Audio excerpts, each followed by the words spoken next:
Salut à tous, c'est Emma Petit. Bienvenue sur ma chaîne dédiée à l'économie domestique, au nettoyage et à la propreté de la maison et des objets. N'oubliez pas de vous abonner à ma chaîne.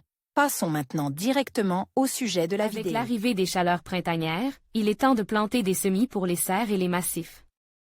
Si l'on n'a pas la possibilité et l'espace pour cultiver soi-même, on peut se rendre dans une jardinerie pour acheter des plantes toutes prêtes. En règle générale, il y en a pour tous les goûts et toutes les bourses. L'assortiment est représenté non seulement par toutes sortes de variétés, mais aussi par des outils connexes, en l'occurrence de la terre, des engrais et des fertilisants, des outils de jardinage. En général, tout ce qu'il faut pour remplir votre jardin et votre potager de fleurs aux couleurs éclatantes, de légumes sains, de fruits juteux et de bail.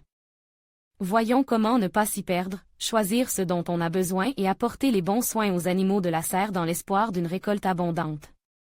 Pour en savoir plus, cliquez ici. Qui cultive des semis à l'échelle industrielle? Pour faciliter la vie des jardiniers et répondre à la demande, toute une industrie s'est développée.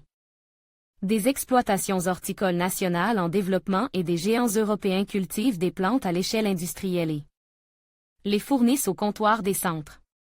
Le climat doux de la Pologne, de la Hollande et de la Belgique favorise des récoltes abondantes et des livraisons ponctuelles dans les régions au climat plus rude. Il convient toutefois de bien choisir son fournisseur.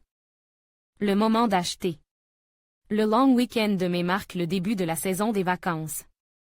Assurez-vous qu'il n'y aura pas de gelée dans les jours à venir et rendez-vous à la jardinerie avec la liste des plantes dont vous avez besoin. C'est le moment idéal pour acheter des semis de fleurs et de légumes, qui peuvent être plantés en pleine terre immédiatement.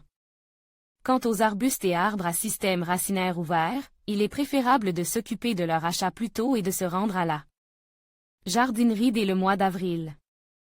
Les plantes à système racinaire ouvert plantées dans un sol humide au début du printemps s'enracinent mieux. Les plantes à système racinaire ferme peuvent être plantées en toute saison.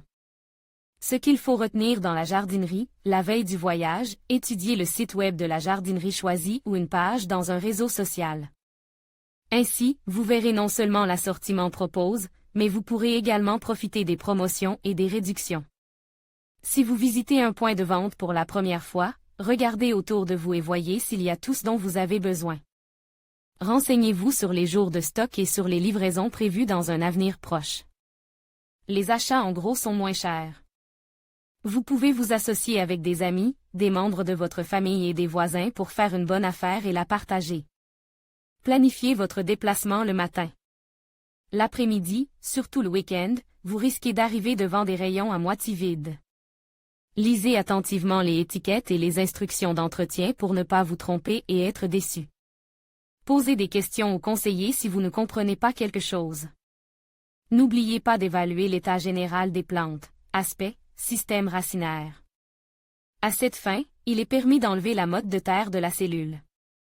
Enfin, conservez le ticket de caisse et précisez les conditions de retour de la marchandise. Soins aux semis de la jardinerie. On estime que les plantes cultivées artificiellement à l'échelle industrielle ne prennent souvent pas racine et meurent sur les parcelles et dans les serres des habitants de la datcha. Pour éviter cela, il convient de leur prodiguer des soins appropriés en respectant les recommandations suivantes. Température. Ne croyez pas que les plans européens sont adaptés à notre climat. Il s'agit souvent d'une manœuvre publicitaire. Vous ne le saurez qu'après les avoir plantés dans le sol. S'ils ne trempent pas et ne gelent pas, vous avez de la chance. La terre. Pour un brûlage rapide dans les serres industrielles, on utilise de la terre, composé à 95% de tourbe. Il s'agit d'un environnement meuble et humide. Lors de la transplantation dans le lit, la plantule subit un stress. C'est pourquoi on la plante avec la motte de terre d'origine et on lui laisse le temps de s'adapter, sans oublier les soins. Les engrais.